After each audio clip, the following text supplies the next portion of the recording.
DEMOCRATIC. Everything you need to know about the Vigo Empire. So sit back, relax, and watch from anywhere. Get ready for a chat with the chair.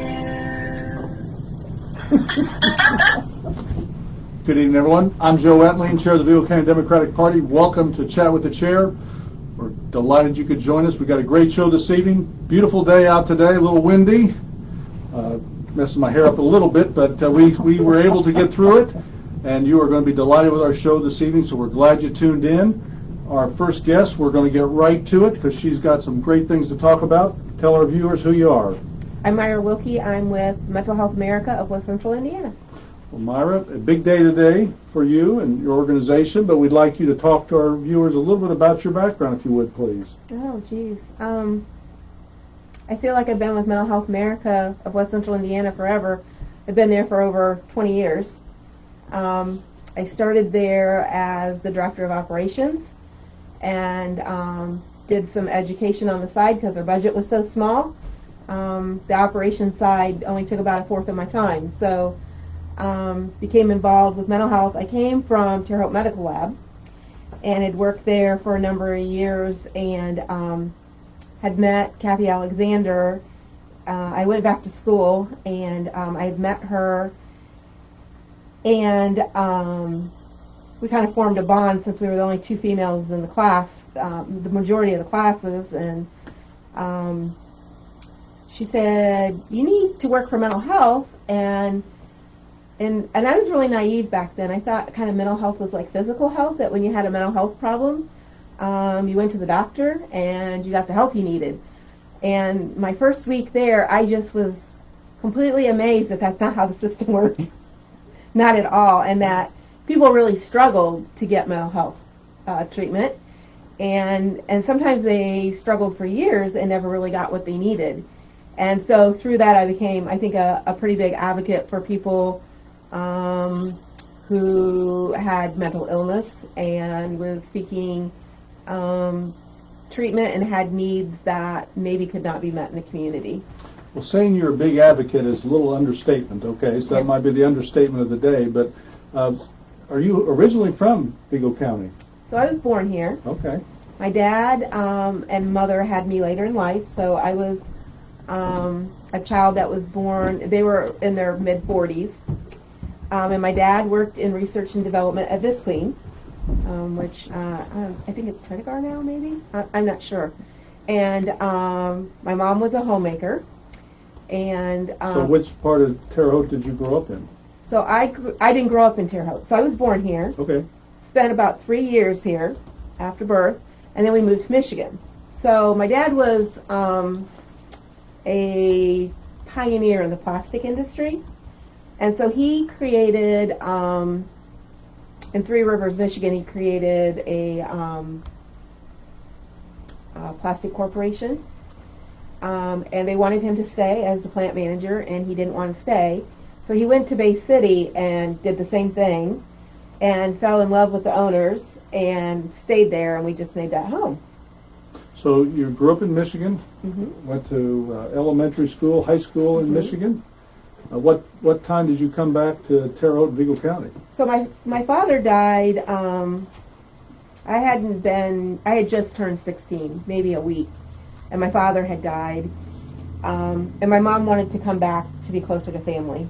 So family was here. They were like in Sullivan, in Terre Haute, and in Logansport. So after I finished my junior year of high school, she decided we were going to move back to Indiana, which I was not a happy camper by any means. So where were you in Michigan at that time? We were in Bay City. Okay. And where's Bay City for our viewers? So here's Michigan, Okay. and we were right there in the thumb on Wow. Lake Huron.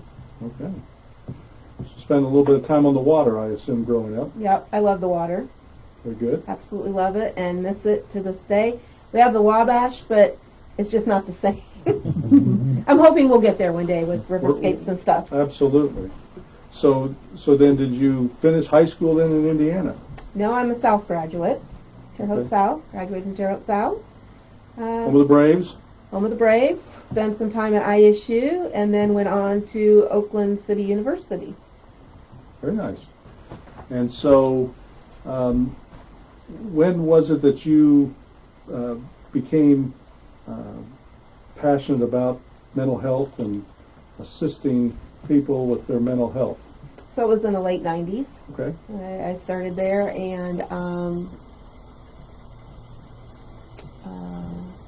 I got in that role, and just doing like the educational piece of that. Just I always said, I don't have enough information, but I don't think anybody ever has enough information about mental health. And just started working in the community, working with community leaders, doing education programs.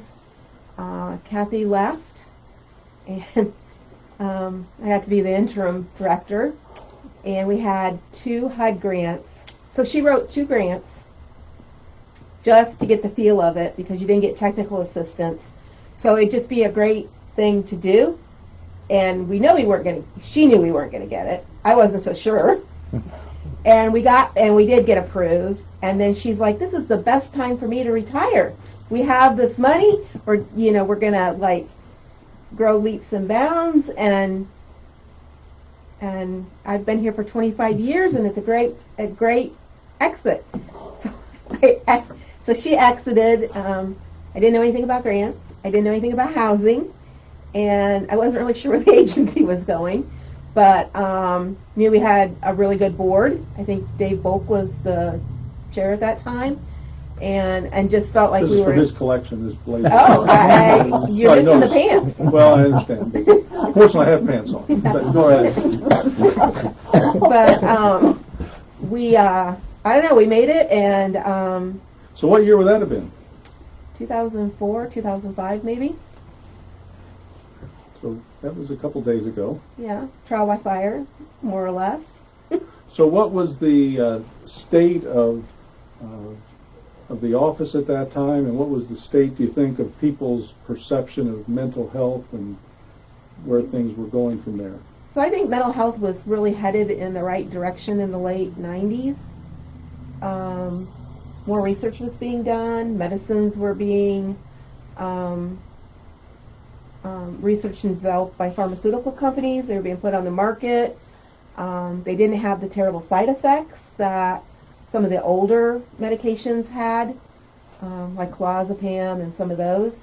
You didn't have to go get your blood tested like every week, every 2 weeks. I think that they really relieved a lot of the symptoms that people were feeling. And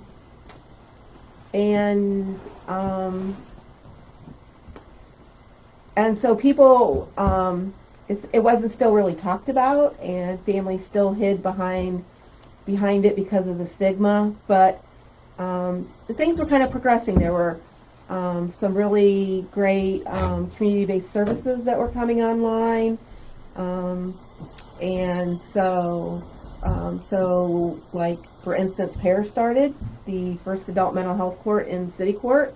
And so there were some exciting things happening around mental health, and for people that were really struggling, that I felt was really exciting and really promising. And since you brought that up, why don't you tell our viewers a little bit what the PAIR program was? Mm-hmm. PAIR program was for people with a serious mental illness that had a minor offense, usually always landed in city court. City court judge usually handled it. I think John Roach was a part of that. Sarah Mulliken was a part of that. But we advocated with the prosecutor, who was then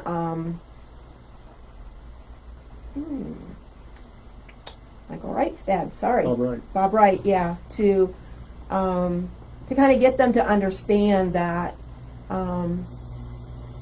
we weren't like ignoring the actual offense, but that we were taking into consideration the person's mental health, and we were taking that into consideration to give them another chance, because once they enter into the judicial system, it's very hard for them to get out. It's this vicious circle, and you see it.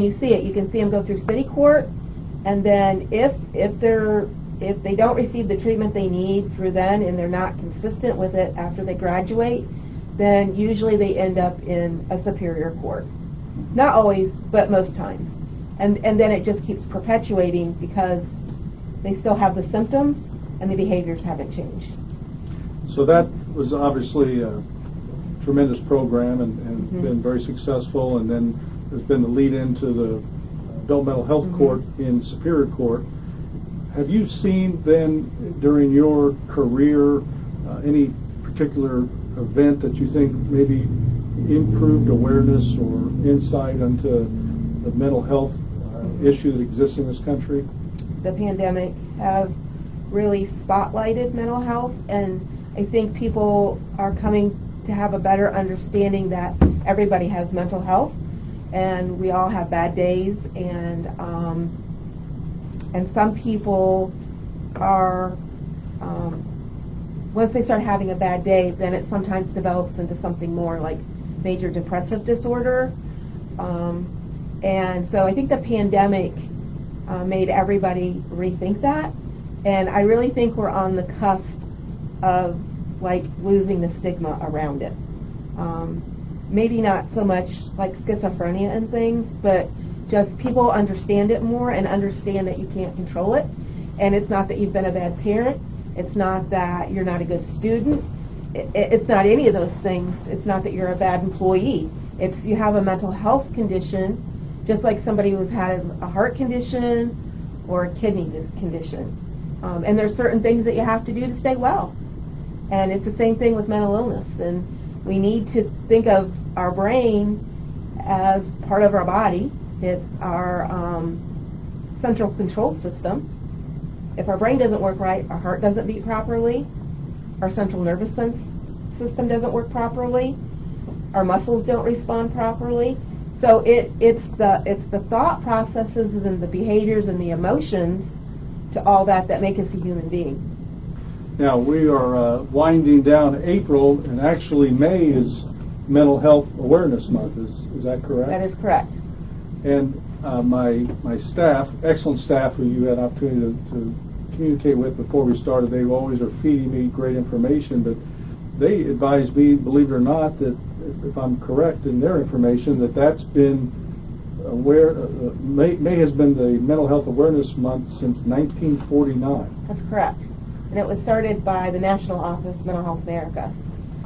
And yet it seems as though really just been the past several years there's been that type of awareness, and yet since 1949, that's unbelievable. What do you attribute that change to? I think employers understand the cost of mental health in the workplace a little better now, that if their mental health isn't sharp, there's lost productivity there. If someone that experienced depression or has suicidal thought, that really can contribute to their bottom line, because over time it can really cause an employer to not be as profitable as they would like to be, because you're not getting the best work out of that employee. I think that's part of it. I think our physical health community, such as doctors, hospitals, have taken more an interest in it. I know insurance companies have taken more an interest in it because their outcomes are tied to that. So if somebody doesn't have good mental health, they're not able to care for their physical health like we would hope, and their health outcomes are less than what they would be without the mental health issues such as depression. And we know depression goes hand in hand with cancer and heart disease and diabetes. So, I think doctors are starting to really integrate the mental health piece in with the physical health piece. If we could talk about your organization and your office, where are you situated in Vigo County? We are in Rives neighborhood. So Catholic Charity and Mental Health America are next door neighbors now, so to speak. I'm familiar with them. Yeah, we have a building in the middle of us. And so we are at 14th and Spruce, we've been there since 2012. So we are in our leasing office for Unity Village, and the agency operates out of the leasing office there. And what is your office comprised of, besides yourself?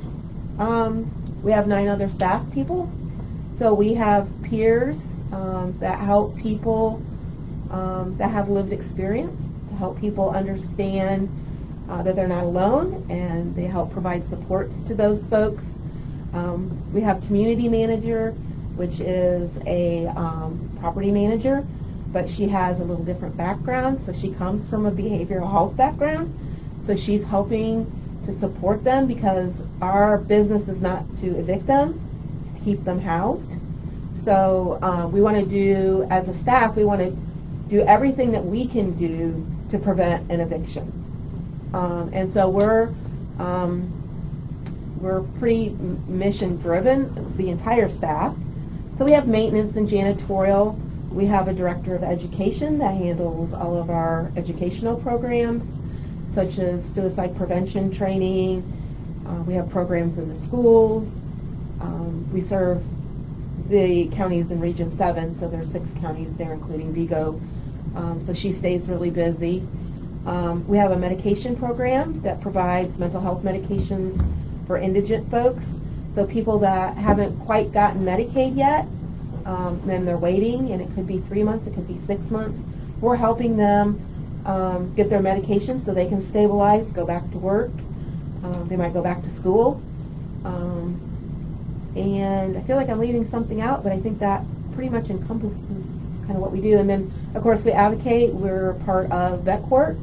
Our community manager, Ray Rothman, is our lead person that helps the vets in Vet Court. And we try to be solution based with our ideas, so that it's an idea that is workable and could help someone succeed. You had a big day today as well. I mean, I think they were indicating they had traffic jams all up on the north end of town. What was that all about? So we had our groundbreaking for our tiny home village, and that was a very successful event today. The weather was beautiful. We were very fortunate, and lots of gratitude for the people that came out to support us, and for the sponsorship that we garnered for the homes. So we now have either funding or pledge funding for 2 homes. So that was really excited, because we got it was announced that the second home is going to be financed. We're doing this with all community monies, because state legislators and housing developers and people at HUD don't recognize tiny homes as a home. We're taking another leap of faith, like we did in our supportive housing, by trying to create innovative solutions to people that are homeless and with a mental illness. So tell our viewers what the tiny home, what that is all about. So that is like a move-on program for our permanent supportive housing folks. So when someone comes in to our housing, they oftentimes have no money. They oftentimes have no personal possessions. They may have a backpack of what they consider like necessities, but really it's might be a clean change of socks, some food, maybe a water, but they don't come in with a lot of things. Most importantly, I think they come in with no hope. And so we begin to wrap services around them and help them rebuild their life. They're accessing treatment services, they're accessing those peer recovery coaches, they're getting work ready so they can go out and get employment if they're work ready. If not, they're just working on their mental health and their physical health. Because by the time they come to us, they have at least four chronic diseases that we're trying to help them manage. And so it can be a bit overwhelming. So after they've spent some time with us, it's usually a year or two, sometimes 3, some of them have earned enough income to income out of our program. So our income limits are really low income. So we're looking at people that make about $12,000 a year up to about $19,000, $20,000. So they have some room to grow, but there's not a lot of growth there that they're not going to get out of poverty. So once they've gotten a job and they start working regularly, and they income out. So they get about between $20,000 and $25,000 a year in income.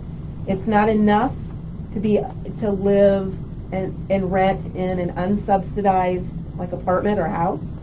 They still need that extra help with their rent. But they are ready to live independently and do things. We've had a couple people that graduated vet corp that lived at Liberty that actually went on to buy homes, which is a great success that they're learned enough to be homeowners. So the tiny homes are to give them a foundation to move on, that they can live there. We're going to subsidize them. They'll pay 30% of their income, so they won't feel the burden. They will have to pay their utilities there, and it'll give them a little more freedom. They won't necessarily be under our wings. They'll still be a part of us. They can still come and get services if they feel they need them. If they have a life event that they feel like they need to have some support for, we'll be there for them. But they're really kind of on their own there. In all sense of the word, as they're not as our housing. They'll always be with us, but they're not attached where the bulk of the services are, and it allows someone then to move into their slot that has a high need for those services. So today was a groundbreaking. What's the timetable for the completion of construction? So we're looking at ISU students to begin construction fall of 2021, and hopefully by the end of the semester the first house is built. It's their capstone senior project.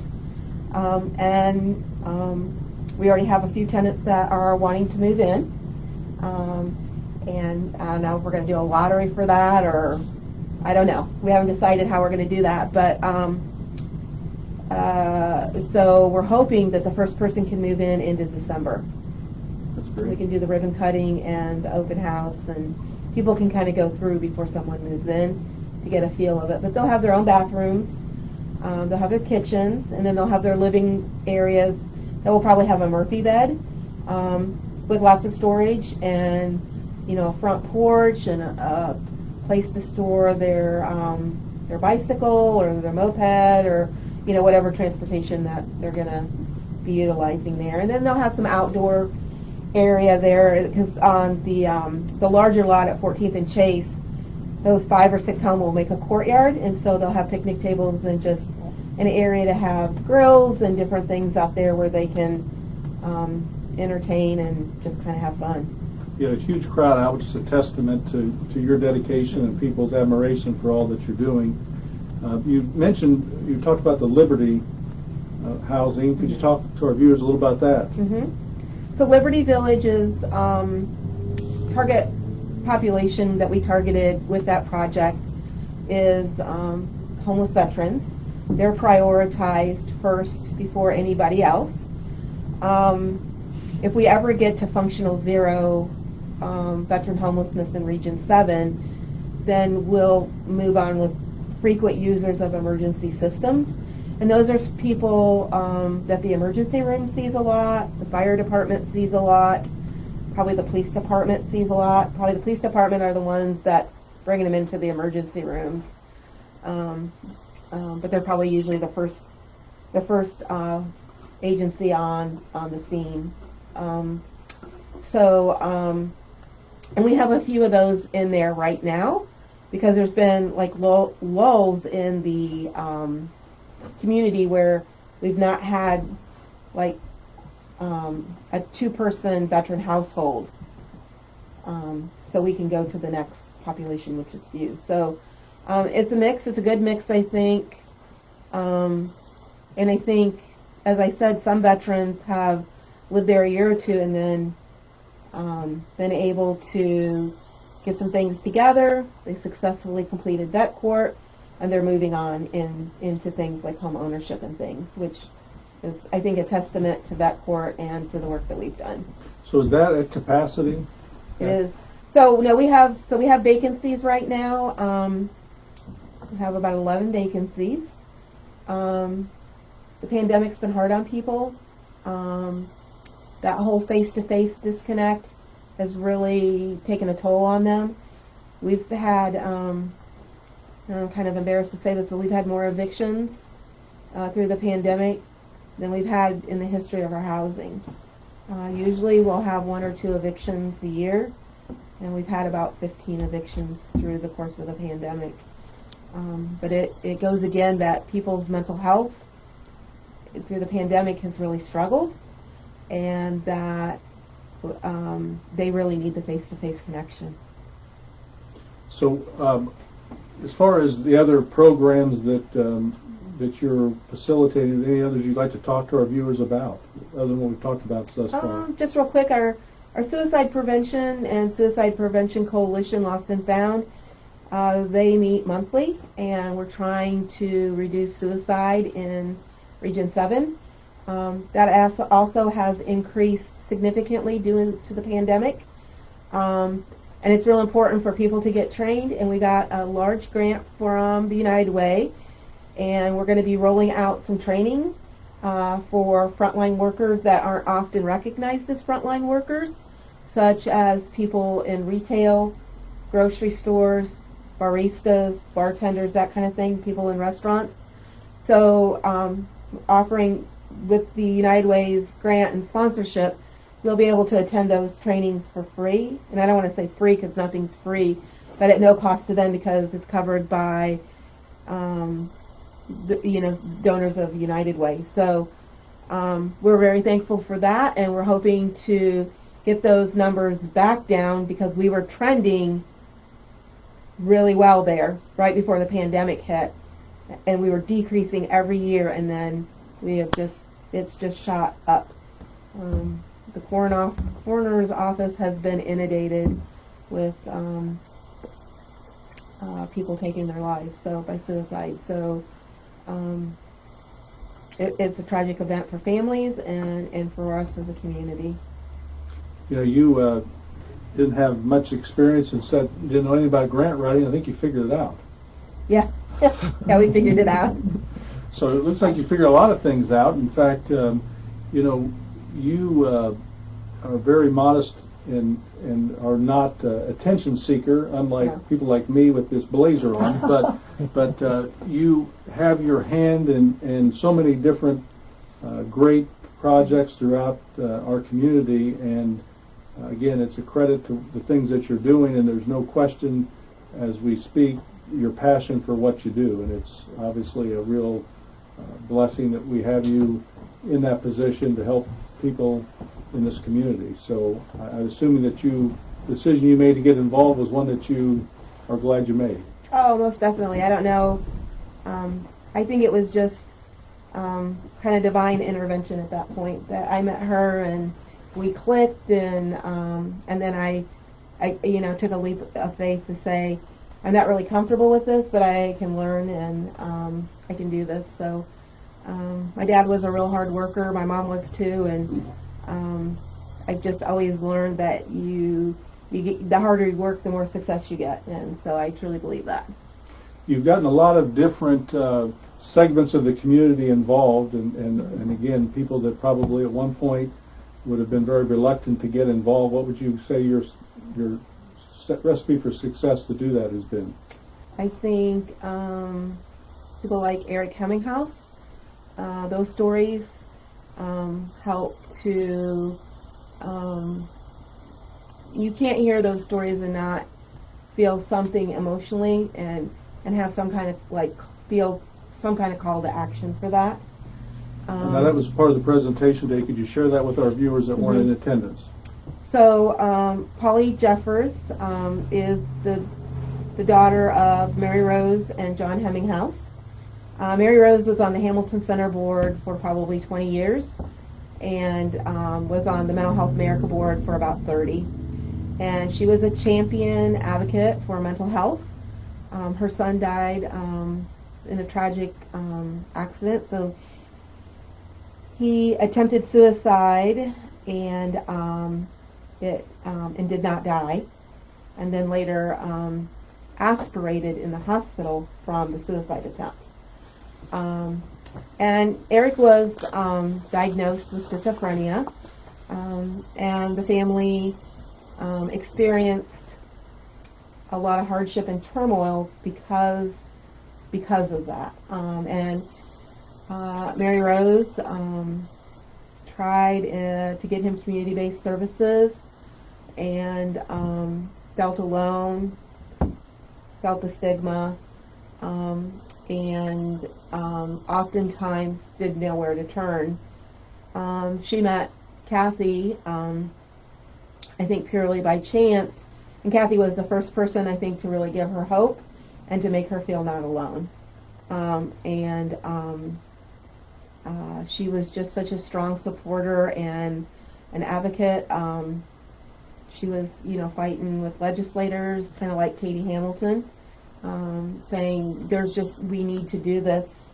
It might not be what you feel like fiscally sound, but it's the right thing to do. People are suffering and people are dying because of it. And so we are dedicating that project to Eric and Mary Rose in their memory.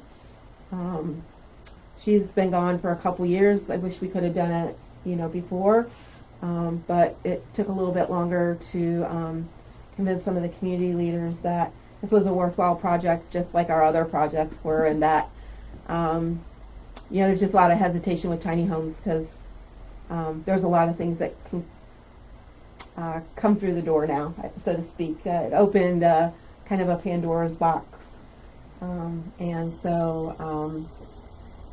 But I think our reputation really helped with that.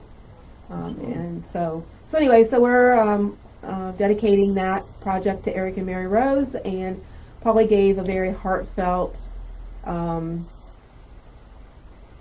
speech today about just what her family's gone through in the short time that Eric was alive. He died at 32, and then that's kind of left just a vacancy there all these years because he's not been there. So, and how that's impacted their lives.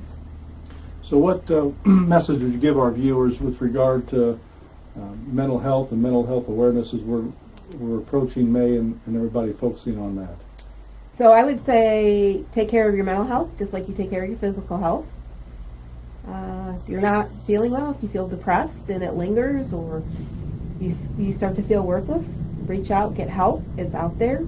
If you can't get help, you can call us and we'll help you get help. And our number is 812-232-5681. Okay, we'll make sure we get that listed as well. Now, so when you say there's help out there, other than calling you, where else should they call? So there's private practice people. Okay. You can, if you're suicidal, there's text 741-741, and there'll be somebody there immediately to speak to you. And if they can't get you through the crisis, they'll send emergency personnel out to make sure that you're okay and you're not going to harm yourself. I think paramedics, they're geared to take care of people's physical health, but also, if someone's in crisis, then you need to call first responders to get the help out there immediately and get them to the emergency room. And for our viewers out there that have maybe been sitting on the sidelines, not getting involved, whether it's in some action or financially, how could they get involved to help? You can call the office. There's lots of opportunities for volunteers. We get a lot of donations. Those donations have to be sorted and put away. They have to, after they get sorted and put away, then they have to be kind of bundled up appropriately to be handed back out again. And that is a very time-consuming thing that we go through, and we never have the time, so things just kind of randomly get stuck different places. We've been better since the pandemic about organizing it, but there's 3 buildings to take care of. There's yard work. It's just, if people have a certain skill, like if they're good at art or something, our people are very artistic and just love someone to sit down and to learn a new skill. They've talked about learning to crochet, and crocheting and knitting is a great stress reducer. It's good to help people. Football players do it, and so it's not like you're not hula enough. It's just a great skill to have to reduce your stress, and so we're always looking for people to come in to do that, do things like yoga. We've had people come in and just talk about current events, and they just, they're part of their community, but they want to be part of the larger community as well. So is by phone the best way to contact you, or email, or? Email. Okay. Email. And what would be the email address? MWilkey@MHAWCI.org.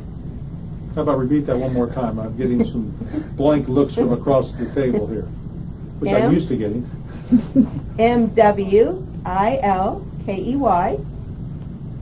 @MHAWCI.org. It's just our acronym, Mental Health America of West Central. You see what I got to put up Yeah. with. All right. So any last words for our viewers? Oh, I just really appreciate you having me on tonight. This was a pleasure. This was my first Facebook Live. Awesome. And it was just a pleasure to meet you and meet the ladies, and that are probably your greatest supporters. Absolutely, the backbone of this show. Yeah. But we are delighted that you could join us, and you've just been a true delight through all the activities that you've done for this community, and we hope that we can help to raise awareness as well. Sure. and do all we can to help to chip away at this stigma that still exists, and I know that's again a passion of yours, and we sure appreciate it, and it's been a delight to have you on here, and you're welcome back anytime, and we got to get your final word on the blazer. What do you think? I like it. You like it? I like it the red, white, and blue. My husband, my son, my dad are all military people. Is that right? So Okay. yeah, we're I'm a big fan of patriotism done correctly. Well, we I'll say appreciate about that. that. And your work with the veterans and the Veterans Court is just tremendous. And like I said, without any fanfare and looking for attention, so you're to be commended for that. So keep up the great work. Thank you. We really Thank appreciate you. it. Thank you. Thank you. So Myra, that was awesome having her in. And again, if you reach out to her, I know that we've got that phone number down, and I think by now we've got the email address down. At least my excellent crew does. You can't get anything by them, but again, those of you who are out today, it's a beautiful day and a big event for Myra, and we appreciate her being in. We're going to move right into our next guest. Tell our viewers who you are. I'm Kevin Gardner. I'm your county assessor. So you're a popular guy this time of year, Kevin. We're going to talk about that, but we got to talk about your background a little bit. Tell our viewers about your background. I've lived my entire life here in Vigo County. I went to West Vigo Elementary, then West Vigo Middle, West Vigo High School, graduated. I went to Indiana State University, where I received a Bachelor of Science. I worked at a local programming firm for several years. My father and myself and my brother started a small business. We had it going for about 28 years. We finally closed it down in 2017. And a lot of stuff overlapped there, but somewhere around 2014 when I started getting interested in assessments. You're a young-looking guy for all that experience, Kevin. I mean, so let's talk about your education a little bit. I don't know that we've got to check the staff. We'll check the numbers that we've had a graduate of West Vigo Elementary. But what's the mascot of West Vigo Elementary? I heard that on one of the other ones, and I could not tell you. Is that right? I can tell you for the West Vigo High School is the Vikings. We got that. That's Kevin. about as far as I can go. I mean, even Michelle knew that one. All right, so It might have been a puppy dog or something. Is that what it was? I don't know. Well, they have to check. Well, who are the Trojans? That's middle school. That's the middle school. The middle school, West Vigo. So you were a Trojan at some point in middle school, and then high school, clearly the Vikings. Right. And speaking of which, I see that the Green Dome over there, the Man Dome, Jim Mann's, that's a historic venue in Indiana history. They had some voting here in the past couple months, I think, where they were trying to vote for the best Yes. basketball dome, and I think we were in the top 5. I Yes, guess. that's impressive. So I thought that was pretty good. It is very good. It is a great venue. So that's awesome that everybody else thinks the same. But so we're still working on the mascot from the elementary school. So we're going to get on that. We'll see if Who do we you can think have would that. know that? Who would? Jim Mann would surely know that. Oh, I would guarantee he would know Okay, that. Jim Mann would know that. We could surely. Eagle. The Eagles. An eagle. Well, there you go. See this? I told you That's this. better than the puppy. This little. Well, I mean, it depends. I mean, you know, I would think that actually that we might have some here that would choose the puppy over the eagle, but I don't know. But there we have it. And see, this crew of mine, and they are tremendous. They see that They got that quick. they got it quick. I mean, it's. And we've got all the eagles over there in the wetlands now, so it just works right in. And now you know. So there we have it. So, what was your business then for all these years that your family was involved in? Actually, my father was a very hard-working man, and he started several businesses through his life, but the one that I went in with him on was a salvage yard just west of the river. All right. So you spent a lot of time over in the west part of Vigo County. My entire life. Entire life. Very well. So what was it that drew your attention to get involved in politics? The politics part came later. The first issue I had was back in 2014. We had been buying up properties to expand our business, and I wasn't really satisfied with the assessments of them. It seemed like it just was something wasn't in line. So I had some discussions with the assessor at that time. I didn't necessarily like the answers I was getting, and I thought, before I can discuss this with someone, I need to do some research and figure out how it works. So What'd you do? That's when I took my level 1 class. I got it. I really enjoyed what I was doing, so I took the level 2 class. I got it took me 2 months to get both of those. I went and talked with the assessor again. I still didn't like the answers I was getting, so I thought, okay, I'm going to run for assessor. Well, at that time, that's when the state was changing some of the regulations, and you had to be a level 3 to put your name on the ballot. So I started taking the classes. So by September of that year, I received my level 3 certification. And then I ran for the office.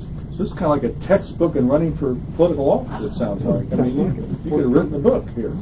So you jumped through level 1, level 2, level 3. Our viewers, you need to be a little more explanatory about what those levels are and what you were doing there. The level 1, more or less, you just study everything out of the book, and then you go to Indianapolis, you'll take a test. And basically it is how to do assessments of a residential property. When you get into level 2, it starts getting into a little more of the statistics and doing commercial property. When you get into level 3, it gets into doing it on a mass scale. To do level 3, basically you take 6 college course classes that are crammed into 1 week. You study all day long, you go to class all day long, and then on the Friday of that week you take a test. And you either have to get above a certain percentage or you flunk it and you take it again. It's a rough week. It was a tough week. So is this a state program or a national program? That's all of Indiana. I don't know what the other states do, but that is an Indiana guideline requirement. So I take it the assessor at the time was probably glad when you were walking into the office. I'm not so sure about that, but it all worked out pretty good. We worked well together because I did lose the first time I ran, and then we worked together for the next 4 years. And then I ran the second time, and that's when I got the office. So so you must have had a little more of inkling for politics other than assessments, I guess, that got you to run for office. Would you say that's a fair thing? I think it's fair, and I think the more I got into it and started meeting people and seeing how things went, I decided I really wanted to do something where I was helping other people. Now, you had been involved in some campaigns before you ran. Yes, I have. And obviously you were involved in some successful campaigns as a volunteer, but you then putting your name on the ballot's kind of a big switch from being a volunteer on somebody else's campaign. It really is, and it's scary when you do it. It's just something you can't fathom until you try it. So talk about that. Talk about the process in doing that for people out there that have an interest, maybe what you went through. Because again, you just took it upon yourself to find out what needed to be done and then file for office. The biggest thing is research. I mean, you definitely have to research what that office does, what you need to do to be able to do that successfully if you get it. Next thing is you need to go out and meet people. It's all about knowing the voters, knowing the people, know the other people that are in offices, getting guidelines from them, getting the support, and that's what it takes. It's just support from everybody you can get.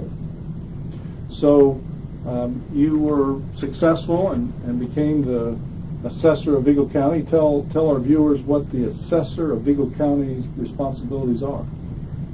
The assessing office for Vigo County, it is our job to apply an assessment to every real or personal piece of property in the county. We do have one township in Vigo County, which is Harrison Township. So the county assessor, my office, is over the other 11 townships. Now, portions of what Harrison does still have to go through our office, but that is the one separate piece. So Harrison Township has its own assessor then? Yeah, Don Pruitt is the Harrison Township assessor. Okay, we talked to Don. He's got a little musical background. I heard that. He plays the drums a little Yes. bit, and you guys were going to get together. We are. How about you? You got any musical I have talents? zero. Zero? I sing when I'm Can by you sing? myself. No. Not that anybody would Not in wanna the hear. shower? No. I mean, we Well, can't- by myself. I can Well, I do mean, it. but we could have a shower. We could like install one You might in have the to back of mute the it, room. though. Well, I mean, we can step in the back of the room and have you sing, and I'll play the ukulele. You have a Don good will- singer in here. I heard him. Well, he did have a good singer, but I mean, he's got to have a backup. So Well- you could be the guy in the shower and the backup. What do I'll you think? hum for him. Humming? Okay, well, I think that, the assessors, if we could have a collection of assessors that have musical talent, it'd be something. There might be some out there. There's 92 of us. Is that right? But not with you. Not with me. Okay, well, we'll keep working on that. But, so you would be responsible then for every other township then other than Harrison. That's correct. Okay, and so talk to us about what it is that your office is doing and the composition of your office, where you're situated and how many employees you have. There's 10 of us total, including myself. What we have to do is we have to look at, I have 2 reassessment people that are full-time. That's what they do, is all the field work. We have to look at, actually be on every piece of property once every 4 years, which means the county covers about 35,000 parcels. We also have to look at sales that take place and do a verification to see is everything there that says it was on the sales disclosure. So actually my staff has to look at about 12 to 13,000 parcels every single year. The county is actually a big county, which you don't realize until you start getting involved with it. I mean, we cover about 400 square miles, and that doesn't count Harrison, which is about 20 square miles. So it's a big county. And so when you're going out to one corner to the next to look at the sales or reassessment, it can be a little daunting. But all of my people chip in. They're very professional, well organized, and we've accomplished it. And where is your office located? My office is at the Annex on 1st Street. And the easiest way to get to us, actually the only way now, because with COVID protocols and things changing like they have, the only entrance for the public for the Annex is in the northeast entrance. And then there will be a police officer there that will ask what your business is there and direct you to the right place. We're right down the hall on the right. And what's the best way for our viewers to contact your office? They can call, number area code 812-462-3358. If they ever want to send an email, they can email me. It's kevin.gardner, Gardner, @vigocounty.in.gov. Now, there seems to be some things going on next month associated with taxes and assessments. Your office involved in any of that? Actually, your tax bills just went out, which we get confused a lot. We get a lot of phone calls from that. What we are going to be sending out, which went out today, is what's called a Form 11. And the Form 11 tells you this is what we have your property assessed for the 21 pay 22 tax year. So it'll be right on it, says this is not a bill. This is just saying this is what we believe your parcel is worth. Once they get that in their hand, they should look at that, and if they disagree with that valuation, then they have until June 15th to file an appeal. But the one thing they need to remember when they're looking at that valuation, all of us feel that we're overtaxed. I feel that I'm overtaxed. But what we're told or mandated to do is value your property as if it would sell on the open market for that amount. So when you look at that, if you feel that it wouldn't sell for that amount or you wouldn't be willing to pay it, then by all means you need to file an appeal. Well, this is important information, so we want to just make sure we repeat this just so we're clear. So currently, Kevin, most of our viewers and our viewers who are, of course, worldwide, but those who are in Vigo County, they already have in their possession a tax bill. Correct. That did not come from you. That did not come from me. That came from the treasurer's office. So hopefully they're not egging your car in the parking lot right now. Okay, so hopefully that's not going on. So what you have, what our viewers have in their possession now, isn't coming from you. So No, it did not. So they can tear up the nasty letters to you. Okay, so that tax bill comes from the treasurer. Yes. Based off of the Form 11 they got in the previous year. Okay, but they need to. Those those bills are due May 9th. Is that correct? May 10th. May 10th. May 10th. All right. May 10th. Those are due. So that takes care of that. So now this gets to you. This is where we start getting upset with you, right? Right. But we'll get to that. So today you're mailing out. They don't have them yet because they just got put in the mail Just today. got put in the mail today. Okay, so they're going to get this Form 11. It's a Form 11. Form 11, all right, if you're taking notes at home, follow along. Form 11. On that form, it'll state this was your previous year's assessment, this is the current year's assessment. All right, so our viewers from Vigo County are going to get a Form 11 here in the next couple of days, and that's coming from your good assessor, Mr. Gardner here. So you got his contact number now. So that's coming from him, and that's going to be I know you've said this, but I just want to repeat it. I mean, Michelle's, we got to go slow with her. So we are getting this Form 11 to them, and that form is going to tell them there's an assessment of their property, and this would be their real property, in most cases their homes, okay? And so this has been information that's gathered from your people From in your our office. office and our Okay. field workers. All right, so when they get that information, what are they going to be looking at particularly on that form? The main thing they just need to look at is the value. Okay. If they believe the value is incorrect, that's when they need to contact us. At that point, once they contact us, then we can say, okay, we're showing you have a house with this much square foot, or a garage, or a pole barn.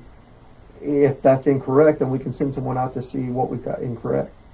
So as a taxpayer yourself and property owner yourself, your rule of thumb to people when they get that Rule 11 form is to look at it and say what? If I believe it's worth this on the open market, then I probably shouldn't file an appeal. Okay.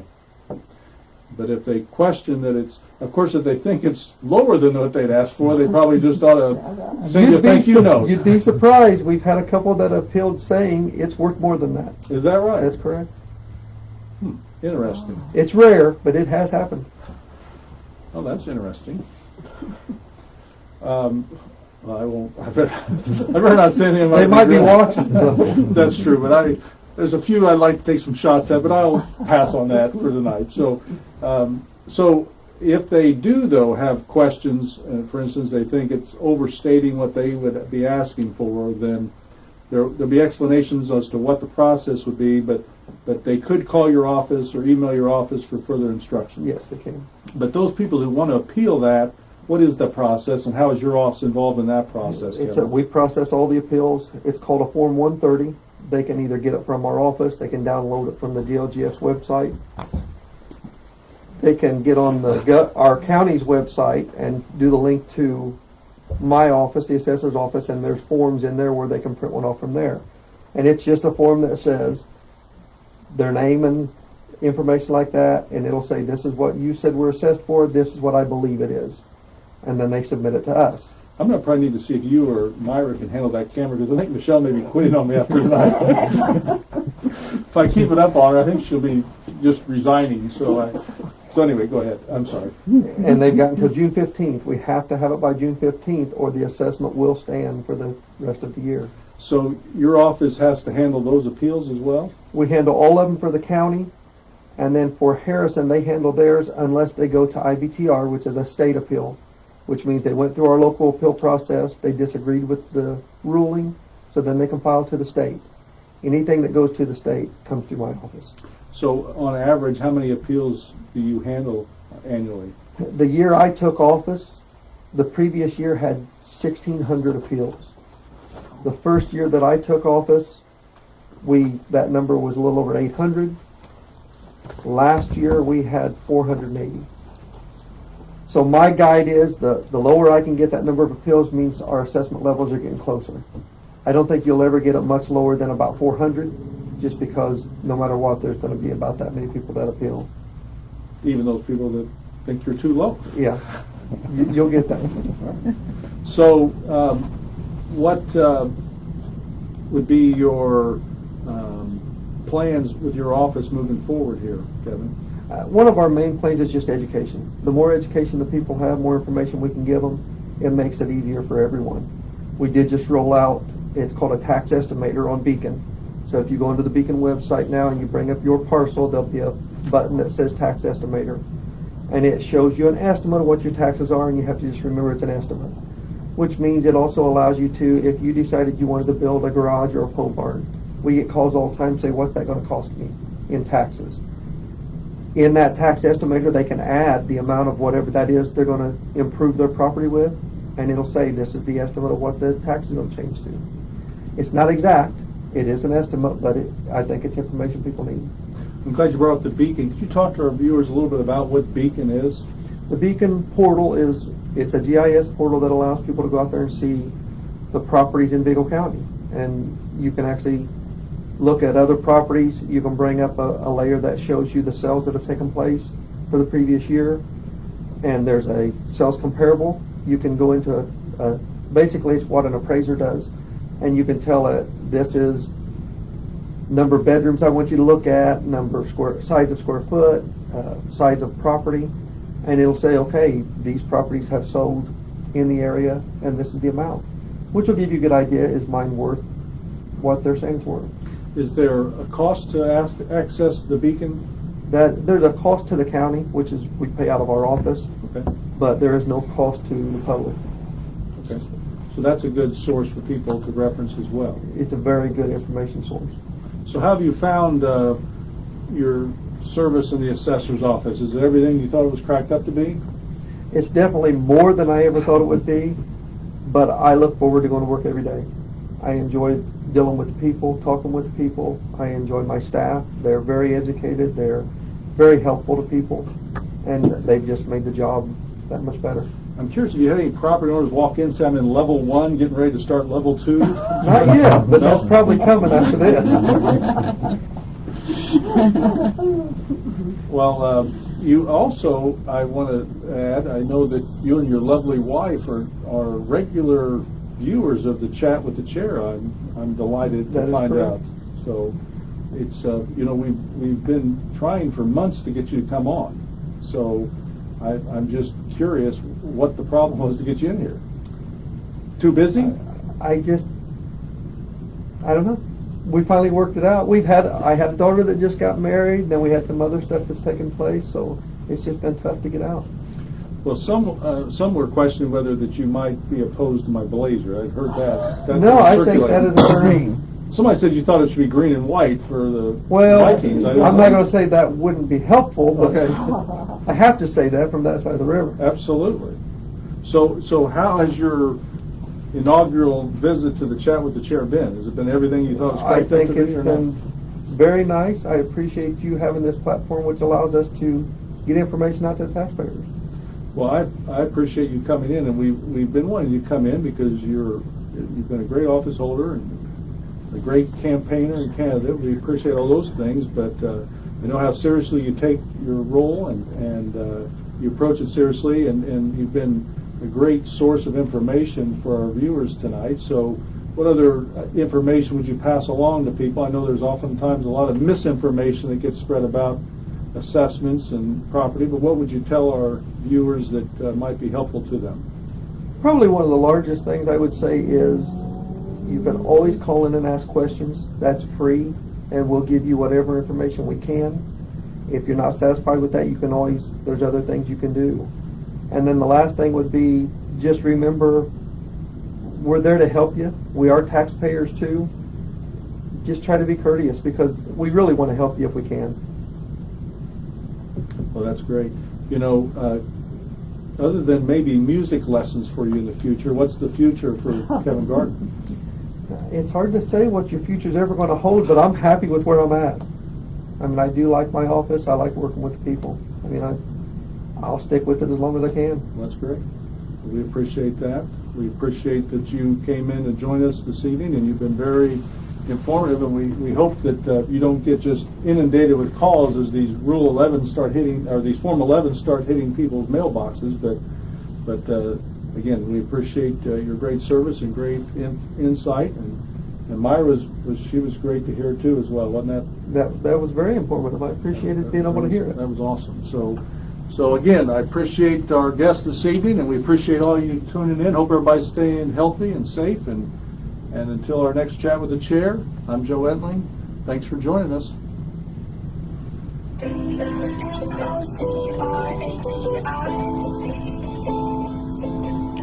Everything you need to know about the Vigo daily heart. So sit back, relax, and watch from anywhere.